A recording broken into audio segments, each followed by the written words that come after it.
So basically IVF treatment అంటే మన side నుంచి డెఫినెట్గా సప్లిమెంట్స్ పెడతాము అండ్ దాంతోపాటు ఎగ్ డెవలప్మెంట్కి ఏవైతే అవసరమో ఫుడ్ అదంతా కూడా ఎక్స్ప్లెయిన్ చేస్తాం. బట్ దాంతోపాటుగా చాలామంది అడుగుతుంటారు, అంటే can we go for acupuncture, ఏమైనా మసాజ్ థెరపీకి వెళ్ళాలనేది అడుగుతూ ఉంటారు. సో బేసికలీ యాక్యుపంక్చర్ అనేది ఏంటంటే ప్రెషర్ పాయింట్స్ని స్టిమ్యులేట్ చేస్తుంది.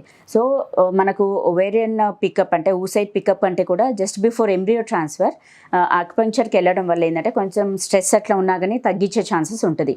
సో కొన్ని స్టడీస్లో ఏంటంటే ఎంబ్రియో ట్రాన్స్ఫర్ కంటే ముందు యాక్యుపంక్చర్కి వెళ్తే the results of embryo transfer are good. అదే కొన్ని స్టడీస్లో నిరూపితమైంది.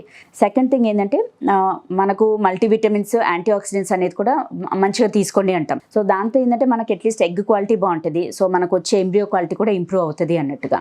అండ్ థర్డ్ థింగ్ ఏంటంటే yoga, breathing exercises, relaxation exercises అవన్నీ కూడా ఫాలో అవ్వండి అంటాం. అంటే చాలామంది అడుగుతుంటారు, can we do yoga, can we go for breathing exercises అనేది.